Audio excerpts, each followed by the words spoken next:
దేవునికి మహిమ కలుగును గాక. ఈ దినము ఆదికాండము మొదటి 2 అధ్యాయాలలో మానవ సృష్టి విధానాన్ని గురించి దేవుడు ఏదైతే చెప్పాడో అది నూతన నిబంధనలో ఎలా ప్రస్తావించబడింది అన్న దాంట్లో ఒక 2 ప్రాముఖ్యమైన సందర్భాలని మనం నేర్చుకోబోతున్నాం.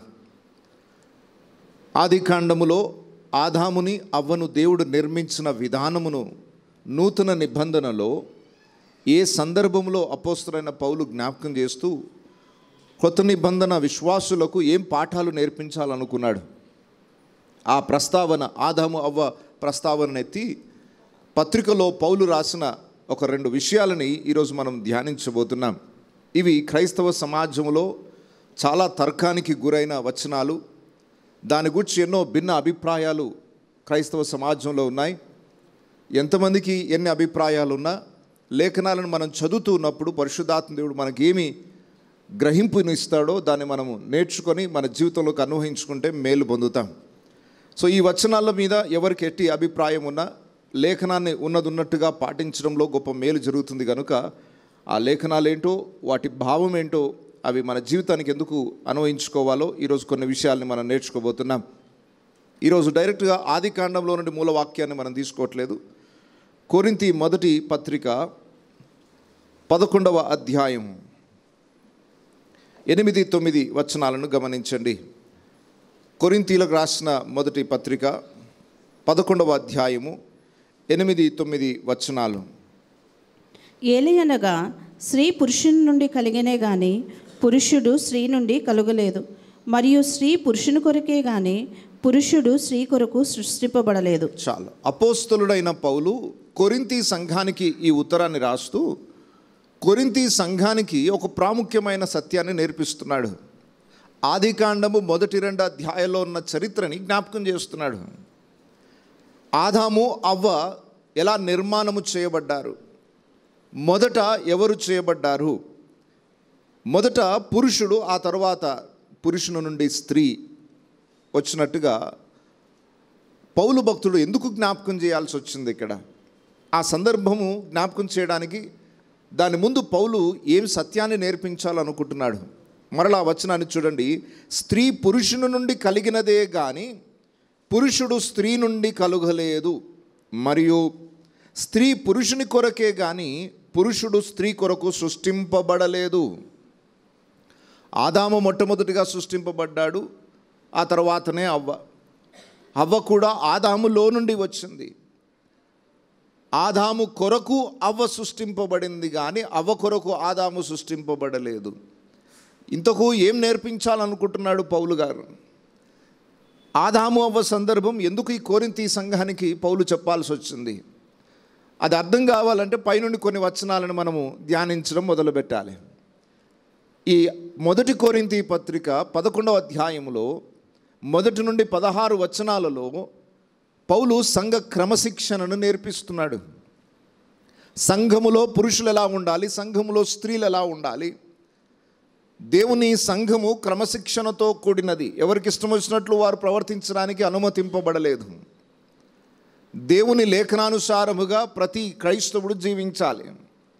ఆ దేశం వాళ్ళు ఎలాగున్నారు, ఈ దేశం వాళ్ళు ఎలాగున్నారు, ఆ సంఘం వాళ్ళు ఎలాగున్నారు అని లోకంలో ఇంకెవరినో చూసి మన జీవితాలను మార్చుకోవడం కాదు.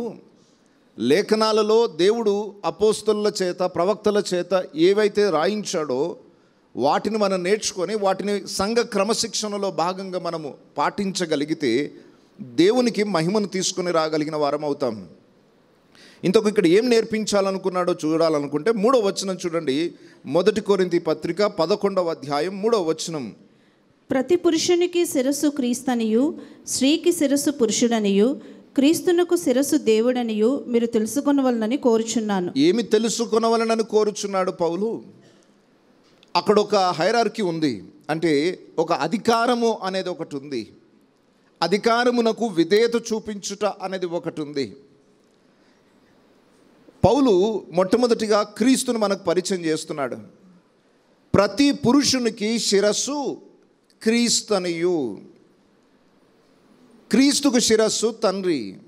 అంటే మొట్టమొదటి స్థానంలో తండ్రి ఉన్నాడు, తర్వాత కుమారుడు ఉన్నాడు, తర్వాత పురుషుడున్నాడు, ఆ తరువాత స్త్రీ దేవుడు ఏర్పాటు చేశాడు. అంటే స్త్రీకి శిరస్సు పురుషుడు, పురుషునికి శిరస్సు క్రీస్తు, క్రీస్తునకు శిరస్సు తండ్రి అయిన దేవుడు. ఈ పద్ధతిని సంఘములో కూడా చూడాలని ఆశిస్తూ ఉన్నాడు. ఈ యొక్క విధానమును, ఈ డిజైన్ని ఎప్పుడు ఎవరు కొట్టివేయడానికి వీల్లేదు. ఈ డిజైన్లో ఉన్న మర్మం ఏంటో గడిచిన వారం కూడా కొంత మనం నేర్చుకున్నాం. స్త్రీకి శిరస్సు పురుషుడు అంటే దీన్ని జీర్ణించుకోలేక చాలామంది అది ఎలా సాధ్యమవుతుందంటే ఇద్దరు సమానమే కదా. ఈ రోజుల్లో మనం వింటూనే ఉన్నాం, ఫెమినిస్ట్ అంటారు, అంటే స్త్రీలను గురించి వాదించేవారు ఉంటారు. స్త్రీలకు సమాన హక్కులు ఉన్నాయి, అన్ని విషయములలో పురుషులు స్త్రీలు సమానం కాబట్టి వాళ్ళకు లోబడాల్సిన అవసరం లేదు, వారు శిరస్సు కావడం ఏంటి, వారికి మేము తల వంచడం ఏంటి అనే ప్రస్తావన ఈరోజు సమాజంలో కనబడుతూనే ఉంది. దయచేసి గమనించండి, ఈ వచనాన్ని అపార్థం చేసుకోవడం ద్వారానే, లేఖనాలని చాలామంది సరిగ్గా అర్థం చేసుకోకపోవడం ద్వారానే దేవుని సత్యానికి లోబడలేకపోతున్నారు. లాస్ట్ వీక్ కూడా నేను చెప్పాను, మరలా దీని గురించి జ్ఞాపకం చేస్తున్నాను. స్త్రీకి శిరస్సు పురుషుడు అంటే అర్థం ఏంటి? పురుషునికి స్త్రీ బానిస అని అర్థమా? అలా అనుకోవడానికి వీలు లేదు. ఎందుకంటే యేసు ప్రభువునకు శిరస్సు ఎవరు? తండ్రి అయిన దేవుడు. యేసు ప్రభుకి శిరస్సు తండ్రి అయిన దేవుడు అన్నప్పుడు తండ్రి అయిన దేవునికి యేసు ప్రభు దాసుడా? తండ్రి అయిన దేవుని కన్నా దైవత్వములో యేసు ప్రభు తక్కువవాడా, బానిసనా? కాదు. క్రీస్తుకు శిరస్సు తండ్రి అన్నాడంటే విధేయత చూపించడంలో మనకు మాదిరిని చూపించాడు యేసు ప్రభు. ఇద్దరూ సమానమైన హోదాలో ఉన్నారు. తండ్రి, కుమారుడు, పరిశుద్ధాత్మ సమానమైన హోదాలో దైవత్వంలో ఉన్నారు. కానీ కొన్ని పరిస్థితులు వచ్చేసరికి, కొన్ని సందర్భాలలో కుమారుడు తండ్రికి విధేయుడుగా ఉన్నట్టు కనబడుతుంది. అన్ని విషయములలో యేసు ప్రభు తన తండ్రికి విధేయుడుగా ఉన్నట్టు కనబడుతుంది. విధేయత అనేది తక్కువ చేస్తున్నట్టు కాదు. విధేయత అనేది బానిసత్వాన్ని సూచించేది కాదు. విధేయత అనేది దేవుని పద్ధతి. యేసు ప్రభు మానవాళికి నేర్పించడానికి ఒక మాదిరి చూపించాడు. నేను నా తండ్రికి ఎలా విధేయుడుగా ఉన్నానో పురుషులారా మీరు నాకు విధేయులై ఉండుడి, అలాగే స్త్రీలారా మీ పురుషులకు మీరు విధేయులై ఉండుడి. ఆ మాదిరిని అనుసరించండి. అది సంఘ క్రమశిక్షణలో భాగం. సో స్త్రీకి శిరస్సు పురుషుడు అనగానే దాన్ని మరొక కోణంలో ప్రజలు భావిస్తూ ఉంటారు. కాదు, దేవుడు అక్కడ అద్భుతమైన విధేయత అనే పాఠాన్ని నేర్పించడానికి మాత్రమే ఆ డిజైన్ని దేవుడు వాడాడు. సరే, ఇక్కడ ఆ విధేయతని కనుపరచడానికి ఏం చేయాలో చెప్తున్నాడు. ఇక ఈ 4వ వచనం నుండి మనం గమనిస్తే ముసుగు ధరించుట అనే సందర్భం ప్రారంభమవుతుంది. ఇది కూడా చాలామంది క్రైస్తవులలో వివాదాస్పదంగా మారిపోయిన సందర్భం. ముసుగు వేసుకోవాలా వద్దా, ఎందుకు వేసుకోవాలి, ఎందుకు వేసుకోకూడదు, ఈ విషయాన్ని గురించి చాలామందికి సందేహాలు ఉండొచ్చు. ఆ సందేహాలని ఈరోజు సందర్భాన్ని బట్టి ఆ సందేహాలను తీర్చుకుందాం. 4వ వచనం నుండి చూడండి. ఏ పురుషుడు తల మీద ముసుగు వేసుకుని ప్రార్థన చేయనో లేక ప్రవచించునో ఆ పురుషుడు తన తలను అవమానపరచును. ఏ స్త్రీ తల మీద ముసుగు వేసుకునక ప్రార్థన చేయనో లేక ప్రవచించునో ఆ స్త్రీ తన తలను అవమానపరచును. ఏలయనగా అది ఆమెకి క్షౌరము చేయబడినట్టుగానే ఉండును. స్త్రీ ముసుగు వేసుకొనని ఎడల ఆమె తల వెంట్రుకలు కత్తిరించుకొనవలను. కత్తిరించుకున్నటైనను క్షౌరము చేయించుకున్నటకైనను స్త్రీకి అవమానమైతే ఆమె ముసుగు వేసుకొనవలను. చాలా ఇక్కడ పౌలు ఏం చెప్పాలనుకుంటున్నాడంటే, సంఘములో సమాజముగా కూడుకున్నప్పుడు పురుషుడు ముసుగు వేసుకోకూడదు, అది అతనికి అవమానం. స్త్రీ ముసుగు వేసుకోవాలి, వేసుకోకపోతే అది ఆమెకు అవమానం అని అంటున్నాడు. ఈ వచనాలను చదువుతున్నప్పుడు పౌలు ఏదో వేరియేషన్ చూపిస్తున్నట్టు అనిపిస్తుంది. పురుషునికి కొంచెం ఎక్కువ ప్రయారిటీ ఇచ్చి స్త్రీలను చాలా తక్కువ చూపు చూస్తున్నట్టుగా అనిపిస్తుంది. ఈ పౌలు ఎప్పుడు వాక్యం రాసినా, ఎప్పుడు లేఖనాలు రాసినా ఇలాగే స్త్రీలని చిన్నచూపు చూస్తూ రాస్తాడని కొంతమంది అభిప్రాయం. కొంతమందికి స్త్రీలకు పౌలు అంటే ఇష్టం ఉండదు. ఎందుకంటే ఆయన ఎప్పుడు రాసినా కొంచెం స్త్రీలను తక్కువ చేసి మాట్లాడుతున్నట్టే కనబడుతుంది. ఆయనకి ఏం తెలుసు భార్య గురించి, స్త్రీల యొక్క విలువ ఆయనకి ఏం తెలుసు అనుకునేవారు ఉన్నారు. దయచేసి గమనించండి, పౌలు ఎప్పుడూ కూడా స్త్రీలని చిన్నచూపు చూడలేదు. ఈ వచనాలు అర్థం కాక అలా అనుకుంటున్నారేమో కానీ పౌలు తన బోధలో ఎక్కడ కూడా స్త్రీలను తక్కువ చేయలేదు. వారిని గణపరుస్తూనే మాట్లాడాడు. పరిచర్యలో తనతో పాటు సహకరించిన స్త్రీలను గౌరవించాడు, సహకరించాడు, వారిని ప్రోత్సహించాడు. పౌలు పరిచర్యలో ఎంతోమంది స్త్రీలు అతనికి సహకారులుగా ఉన్నారు. ఏనాడు పౌలు స్త్రీలని చిన్న చూపు చూడలేదు. మరి ఇక్కడ వేరియేషన్ కనబడుతూనే ఉంది కదా. పురుషులు ముసుగు వేసుకోవద్దు, స్త్రీలు ముసుగు వేసుకోవాలి. వీళ్ళకి కొన్ని రూల్స్ లేవు, వీళ్ళకి కొన్ని రూల్స్ ఉన్నాయి. ఏంటిది అని కొంతమంది పౌలుని సరిగ్గా అర్థం చేసుకోలేని వాళ్ళు పౌలు మాటలని స్వీకరించలేకపోయారు. కొంతమంది అంటారు ఏంటంటే, పౌలు యూదా మతంలో నుండి వచ్చాడు, యూదా వంశంలో నుండి వచ్చాడు కనుక యూదుల ఆచారాలు కొన్ని ఆయన మనసులో ఉన్నాయి. యూదులు ఎలాగైతే స్త్రీ పురుషులను చూస్తారో, విభేదిస్తారో, పౌలు కూడా అలాగే విభేదిస్తున్నాడు. ఇంత రక్షింపబడ్డా కూడా ఇంకా పాత స్వభావం పౌల్లో ఉంది. ఆ యూదుల్లో నుండి వచ్చిన లక్షణాలు కొన్ని ఇంకా పౌల్లో పనిచేస్తున్నాయి కాబట్టే ఈ వచనాలు రాశాడని కొంతమంది అభిప్రాయం. దయచేసి గమనించండి, యూదుల యొక్క సిద్ధాంతం దీనికి భిన్నమైనది. మీరు అక్కడక్కడ న్యూస్లో కానీ వీడియోస్లో కానీ మీరు చూసే ఉంటారు. యూదులు పురుషులు తల మీద క్యాప్ పెట్టుకుంటారు. వారు వెళ్ళి ప్రార్థనా స్థలానికి వెళ్ళినప్పుడు వారు తల మీద క్యాప్ లేకుండా వెళ్ళరు. నిజానికి ధర్మశాస్త్రంలో ఎక్కడా కూడా పురుషుడు తన తల మీద ముసుగు వేసుకోవాలని కానీ క్యాప్ పెట్టుకోవాలని కానీ ఎక్కడ దేవుడు చెప్పలేదు. కానీ యూదుల కొన్ని ఆచారాలు ఉన్నాయి. ఆ ఆచారాల్లో ఒకటి ఏంటంటే, దేవుని మందిరంలోనికి వెళ్ళి, దేవుని సన్నిధిలోకి వెళ్ళి, సమాజ మందిరంలోనికి వెళ్ళినా వారు తల మీద క్యాప్ పెట్టుకొని వెళ్తారు. ఎందుకు అనంటే, దేవుని యొక్క సన్నిధిలో తమను తాము తగ్గించుకోవడం అనడానికి అదొక నిదర్శనమని వాళ్ళ ఉద్దేశం. పౌలు యూదుల్లో నుండే వచ్చాడు అని అనుకుంటే ఏం బోధ చేయాలి అప్పుడు? యూదా సంబంధమైన మతాచారాలే ఇంకా కంటిన్యూ చేస్తున్నాడు అనుకుంటే ప్రతి పురుషుడు తల మీద టోపీ పెట్టుకోవాలను అని చెప్పేవాడు. ఇది యూదా మతానికి, యూదులు అనుసరిస్తున్న సిద్ధాంతాలకి భిన్నమైనది. సో పౌలు అక్కడ ఓల్డ్ నేచర్ని మళ్ళా తెచ్చుకున్నాడు అనుకోవడానికి వీలు లేదు. దానికి భిన్నంగా చెప్తున్నాడు పౌలు, పురుషులు తల మీద ముసుగు వేసుకొనకూడదు. పౌలు స్త్రీలని కించపరుస్తున్నట్టు కాదు, లేదా యూదా మత సిద్ధాంతాలని క్రైస్తవ్యంలోనికి తీసుకొచ్చినట్టు కాదు. చాలామంది భావించేది ఏంటంటే, ఇంకొక కోణం కూడా ఉంది.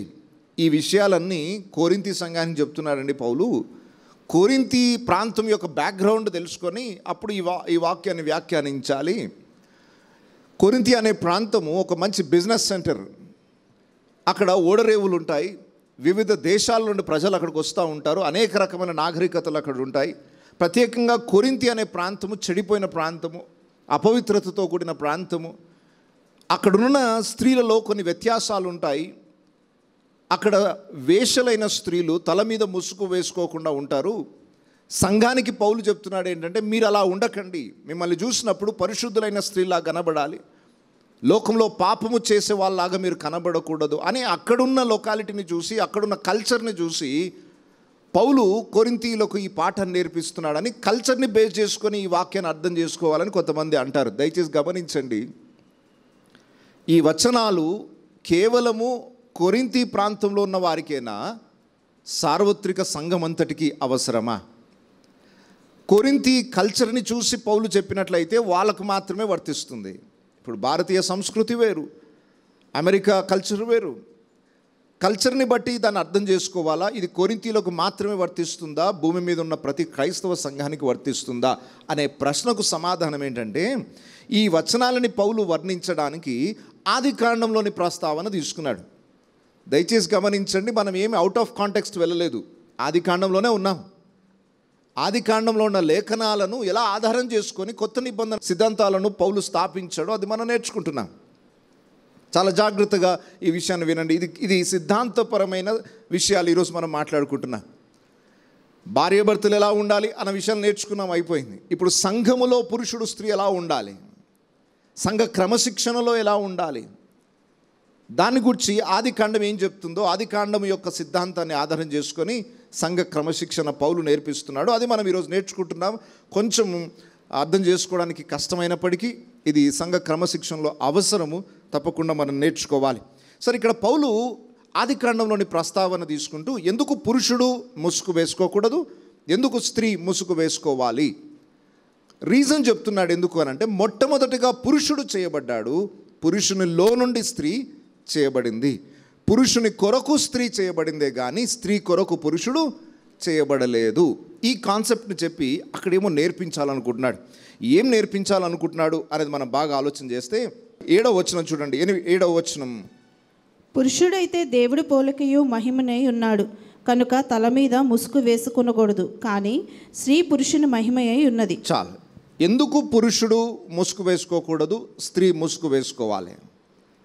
కారణం చెప్తున్నాడు ఏంటంటే, పురుషుడు దేవుని పోలికయు మహిమయునై ఉన్నాడు. నేను గత 2 వారాలుగా చెప్పుకుంటూ వస్తున్నాను.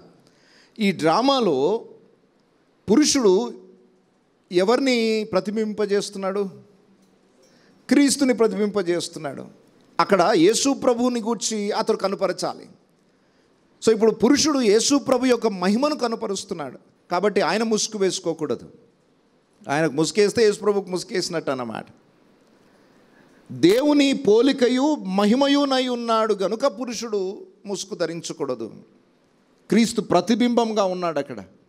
ఇప్పుడు భార్య సంఘము యొక్క ప్రతిబింబముగా ఉంది కాబట్టి ప్రతి స్త్రీ పురుషుని యొక్క మహిమయునై ఉన్నది. ప్రతి స్త్రీ ఎవరి మహిమయ్యి ఉన్నది?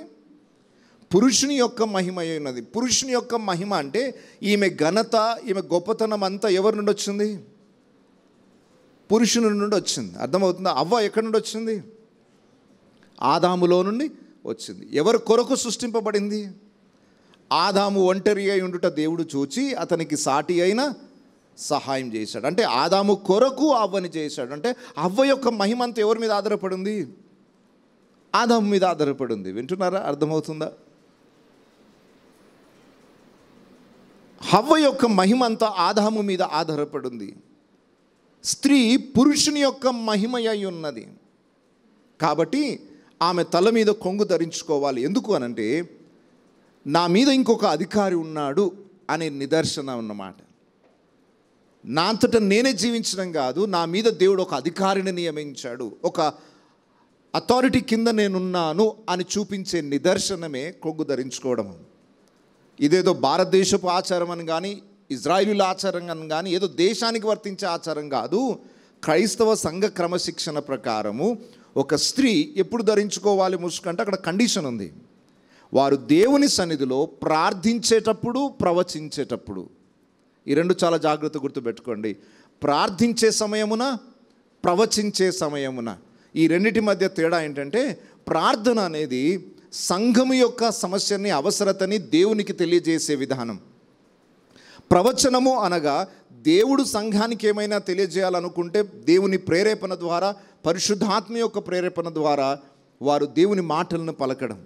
మన మాటలు తీసుకెళ్ళి దేవునికి చెప్పాలన్నా, దేవుని మాటలు తీసుకుని వచ్చి మనుషులకు చెప్పాలన్నా స్త్రీ ముసుగును ధరించాలి. ఎందుకు ధరించాలి ముసుగు?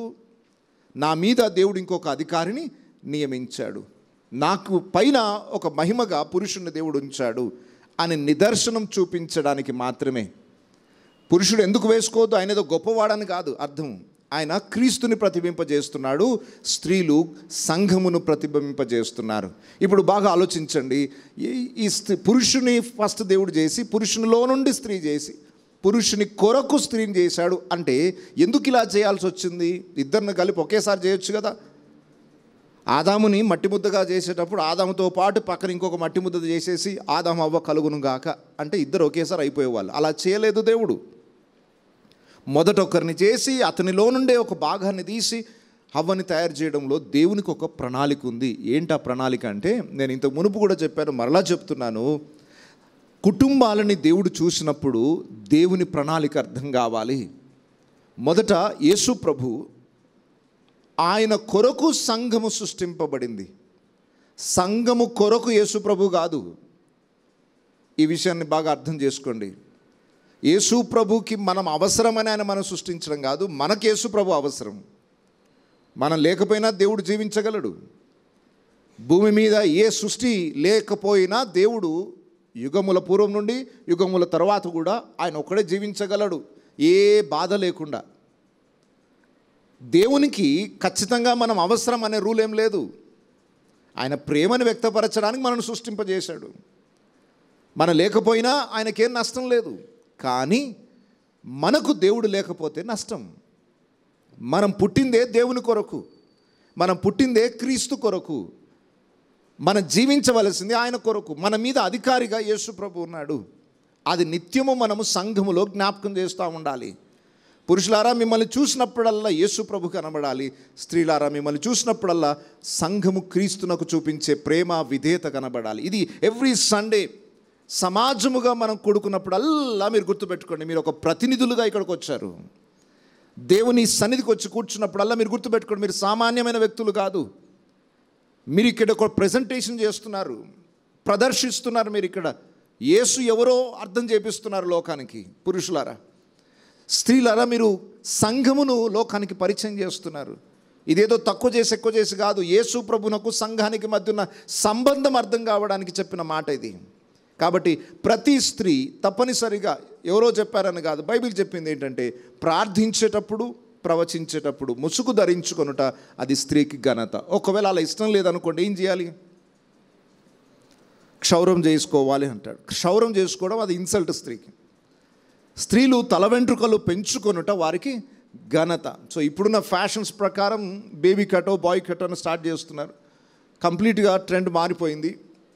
పురుషులందరూ కూడా తల వెంట్రుకలు బాగా పెంచుకోవడం, స్త్రీలందరూ సాధ్యమైనంత వరకు కుదించేయడం.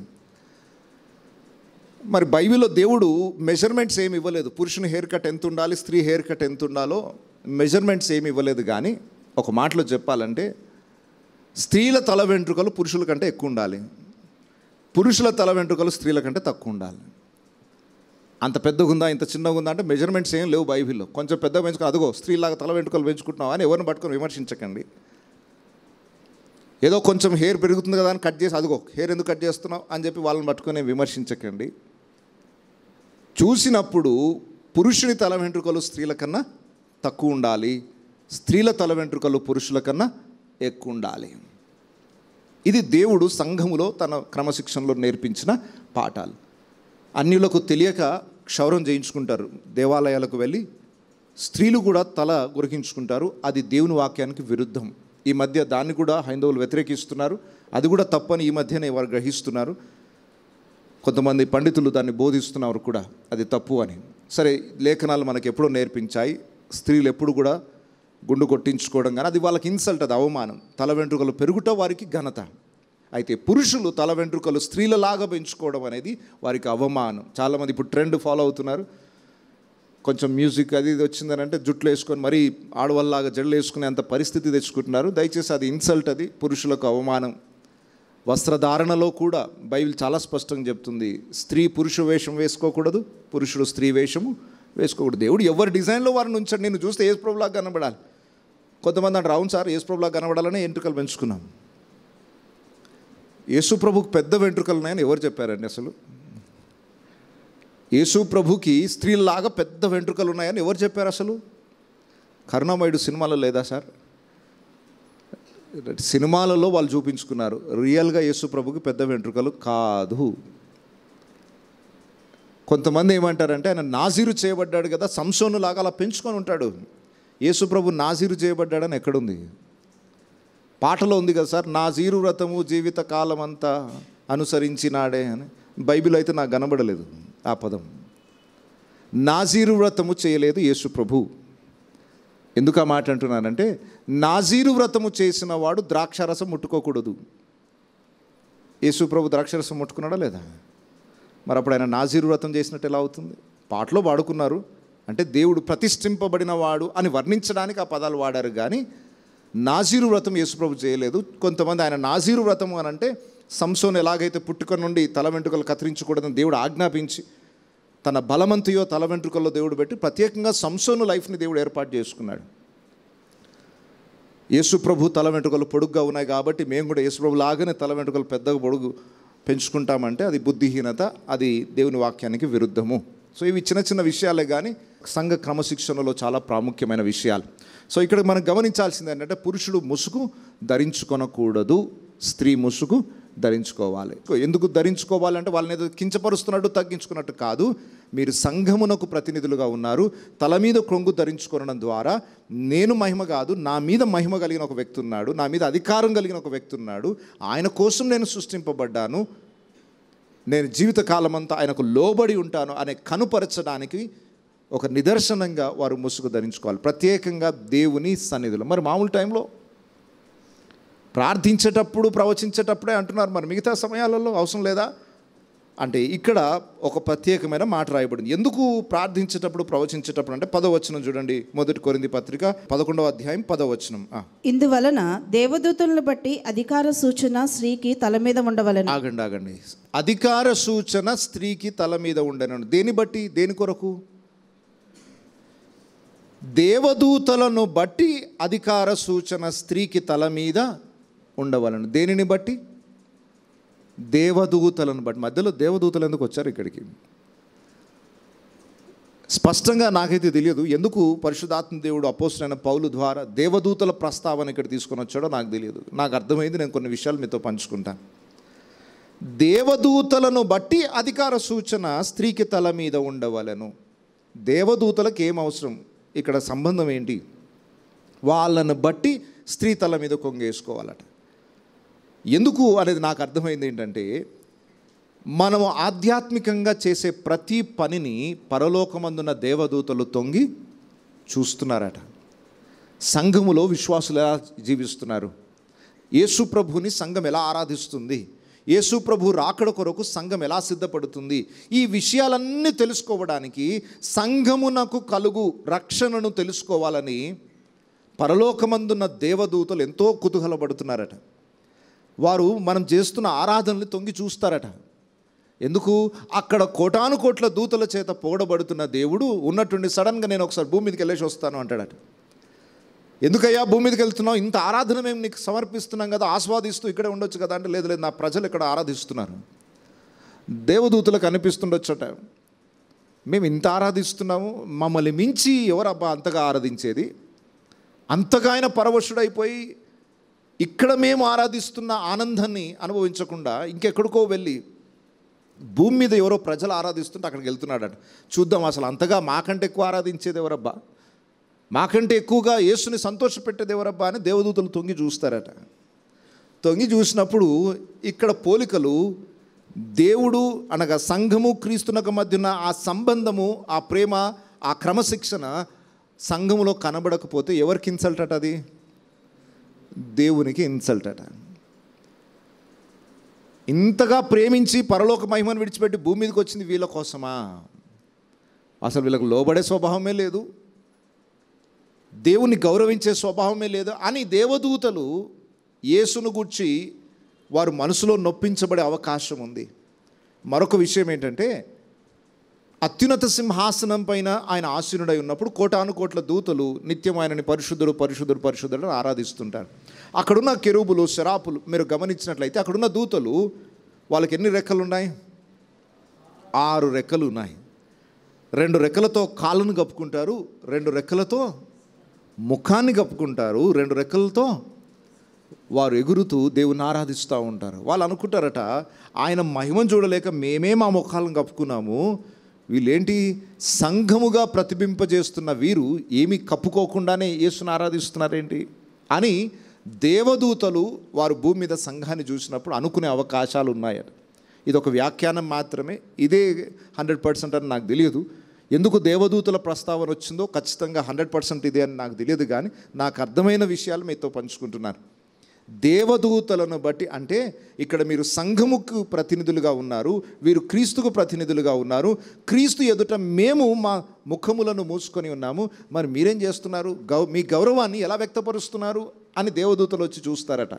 కాబట్టి ప్రతి ఆరాధన సమయంలో ఎవరో చూస్తున్నారని కాదు, ఎవరు వచ్చి చూస్తున్నారు? దేవదూతలు మిమ్మల్ని గమనిస్తున్నారు.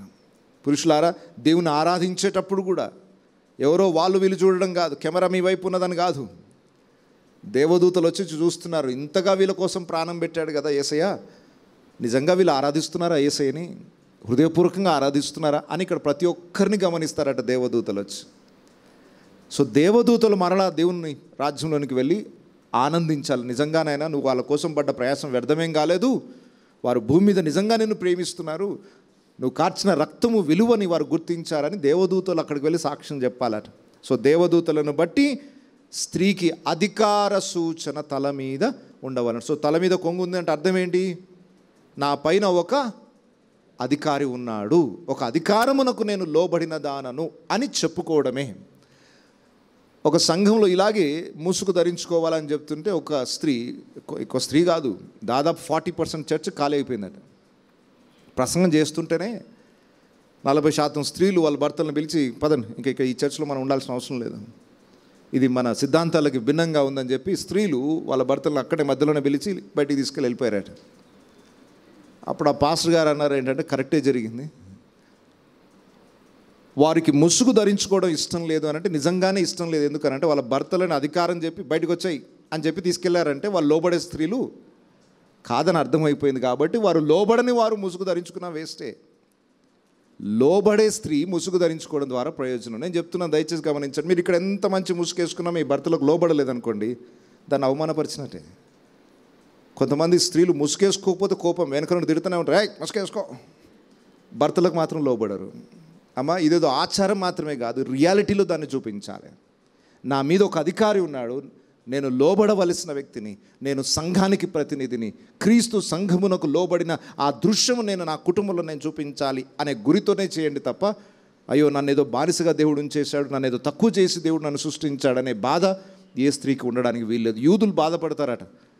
యూదులలో వాళ్ళకి తెలియదు, కొన్ని అజ్ఞాన విషయాలు ఉన్నాయి.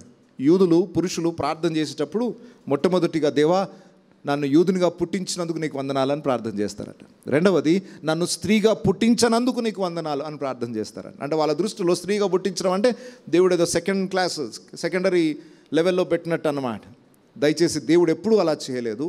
ఆయన ఉద్దేశాన్ని భూమి మీద అర్థం చేపించడానికి ఒక నిదర్శనంగా, ఒక ప్రదర్శనగా పురుషుని స్త్రీని చేశాడు. సో మనం చూసినప్పుడు పరలోక మర్మములను అర్థం చేయించడానికి మాత్రమే తప్ప ఇక్కడ ఒకరిని ఎక్కువ చేసి ఒకరిని తక్కువ చేసి అనే ఉద్దేశం కాదు. ఓవరాల్గా మళ్ళీ అపార్థం చేసుకుంటారేమో అని పౌలు చెప్తున్నాడు.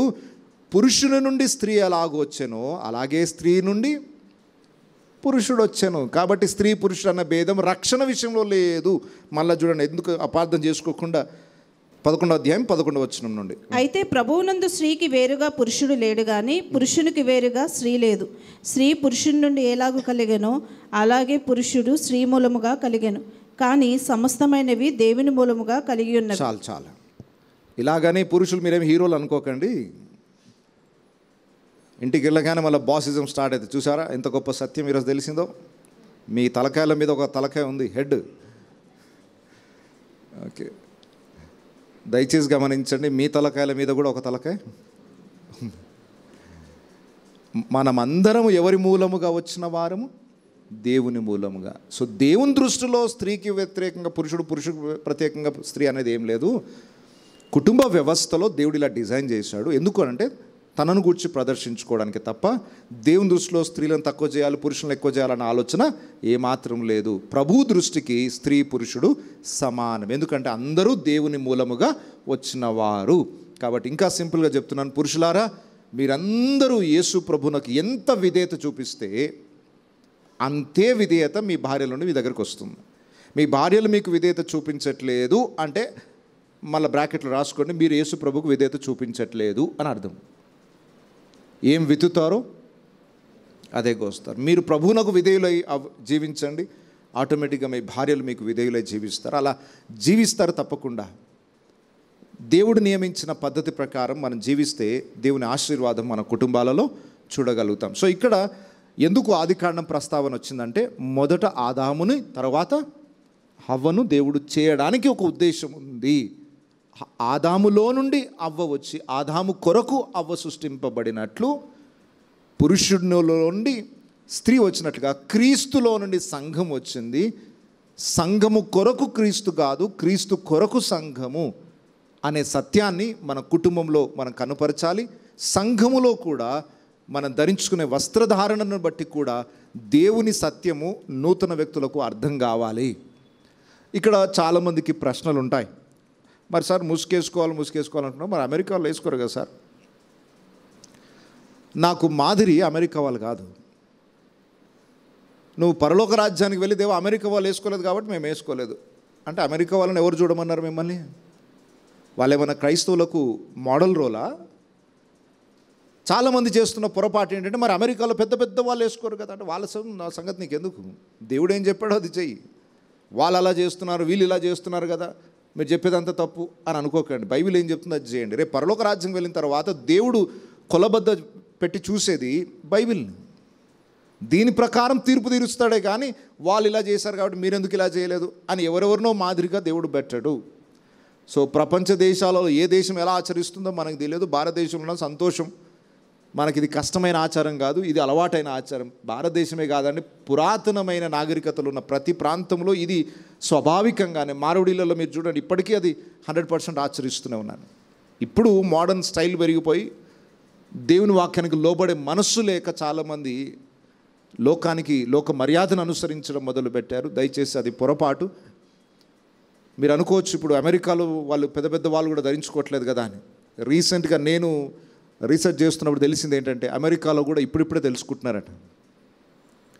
అమెరికాలో కూడా దేవుని పద్ధతిని ఇప్పుడిప్పుడే తెలుసుకొని కొంతమంది దేవుని తట్టు తిరిగిన స్త్రీలు కూడా ఉన్నారు. హెడ్ కవరింగ్ మూమెంట్ అని స్టార్ట్ చేశారు. తల మీద ముసుగు ధరించుకొనుట అనేది ఒక మూమెంట్ లాగా తయారు చేసి దాని ప్రాముఖ్యతను గురించి చెప్పి సంఘములో స్త్రీ ఎలా ఉండాలి, పురుషుడు ఎలా ఉండాలి, ఆ విషయాలను గురించి ఇప్పుడిప్పుడే సత్యాన్ని వాళ్ళు తెలుసుకుంటున్నారు. భారతదేశానికి ఎప్పుడో తెలిసింది. సో మనం ఇప్పుడు వాళ్ళకి మాదిరి, మనం చూసి వాళ్ళు నేర్చుకోవాలి, వాళ్ళని చూసి మనం నేర్చుకోవడం కాదు. బైబిల్కి ఎవరు దగ్గరగా ఉంటారో వాళ్ళని చూసి ప్రపంచం అంతా నేర్చుకుంటుంది. కాబట్టి దయచేసి ఏ విషయానికి వచ్చినా అమెరికాను చూడకండి, వేరే ఇంగ్లాండ్ని చూడకండి, వేరే దేశాలను చూడకండి, బైబిల్ని చూడండి, ఆదిమ సంఘాన్ని చూడండి. వాళ్ళు ఏం చెప్పారో అది ఆచరిద్దాం, అది నిజ జీవితంలో జీవించి చూపిద్దాం. సో దయచేసి గమనించండి, పురుషులకు స్త్రీలకు దేవుడిచ్చిన కట్టడలు, ఎవరికి దేవుడు ఏం కట్టడలు ఇస్తే వాటిని పాటిద్దాం. సో పురుషుడు తాను ప్రార్థించేటప్పుడు, తాను ప్రవచించేటప్పుడు ముసుగును ధరించుకొనకూడదు. ఎందుకు ధరించుకొనకూడదు? కుటుంబానికి అధికారి ఆయనే గనుక, క్రీస్తుకి ప్రతిబింబముగా ఉన్నాడు గనుక క్రీస్తుకి మనం ముసుకేసినట్టు అవుతుంది. అలా చేయడానికి వీల్లేదు. స్త్రీలు ఎందుకు ధరించాలో మనం విన్నాం. వాళ్ళ మీద ఒక అధికారి ఉన్నాడు, వారికి మహిమ ఘనత అంతా పురుషుడు గనుక వారు పురుషుని మహిమను కనుపరచాలే కానీ తమ మహిమను కనుపరచకూడదు. సో ఇది కుటుంబములో సంఘములో జీవించవలసిన విధానము. ఇంకొక సబ్జెక్ట్ మనకుంది, అది కూడా చాలా ప్రాముఖ్యమైనది. అది ఈరోజే చెప్పుదాం అనుకున్నాను కానీ దానికి సమయం చాలదు. దేవుని చిత్తమైతే అది వచ్చే వారానికి పోస్ట్పోన్ చేద్దాం. ఏంటి ఆ సబ్జెక్ట్ అని అంటే, సంఘములో స్త్రీలు డాష్ తెలియదా? సంఘములో స్త్రీలు మౌనముగా ఉండవలను, ఉపదేశించుటకైనను పురుషుని మీద అధికారం చేయుటకైనను నేను అనుమతిని ఇవ్వను అని చెప్పి ఆదాము అవ్వ ప్రస్తావన చెప్తాడు పౌలు. మళ్ళీ ఆదాము అవ్వ ప్రస్తావన ఎందుకు వచ్చింది? సంఘములో స్త్రీ ఉపదేశం చేయొచ్చా చేయకూడదా? ఇలాంటి ప్రశ్నలన్నిటికీ వచ్చే వారం సమాధానం నేర్చుకుందాం. ఆది కాండంలో నుండే సంఘ క్రమశిక్షణ సిద్ధాంతాలు కూడా పుట్టాయి. వింటున్నారా? సంఘ క్రమశిక్షణ అనేది మళ్ళీ కొత్తగా వచ్చింది కాదు. ఆరంభం నుండి దేవుడు ఏం డిజైన్ చేశాడో ఆ డిజైనే నూతన నిబంధన సంఘంలో ఉంది. కొత్తగా ఏం లేదు. సూర్యుని క్రింద నూతనమైనది ఏదియో లేదు, మునుపు జరిగినదే మరలా జరుగుతుంది. ఆది కాండం ఫస్ట్ 2 చాప్టర్స్లోనే దేవుని మైండ్ సెట్, దేవుని ప్రణాళిక మొత్తం రాసి పెట్టేశాడండి. కొత్త నిబంధనలో మనం ఏ సబ్జెక్ట్ నేర్చుకోవాలన్నా ఆది కాండంలోకి వెళ్ళాల్సిందే. అక్కడ ఏదో ఒక క్లూ తీసుకోవాలి, ఒక కీ తీసుకొని అక్కడి నుండే మనము నూతన పాఠాలు నేర్చుకోవాలి. కాబట్టి మరొక సందర్భం, స్త్రీ ఉపదేశించుటకు అనుమతినివ్వనని ఎందుకు పౌలు అన్నాడు? సంఘములో స్త్రీలు మౌనంగా ఉండాలని ఎందుకు అన్నాడు? ఆ కారణాలు ఏంటో వచ్చే వారం మనం నేర్చుకుందాం. అందరం కూడా తలలు ఉంచుదాం, కళ్ళు మూసుకుందాం.